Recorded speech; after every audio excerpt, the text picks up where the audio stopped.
इकडं 2 पायात 2 वेगवेगळ्या कलरचे सॉक्स घालून मॅडम पहा. आता आम्ही ऑफिसला निघायचं म्हणलं की ही अशी रडरड करते. मग तिला काहीतरी लाडीगोडी लावून सोडावं लागतंय. संध्याकाळी ही खोडीची लेक केसच कापून देत नव्हती.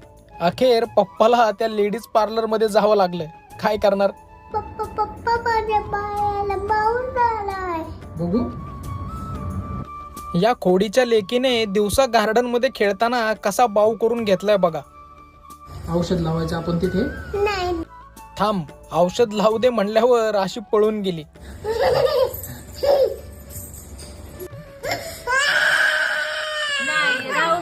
आणि आता मलम लावून झाल्यानंतर आम्हाला कसं वाटतंय बघा. आग आग आग आग आग आग आग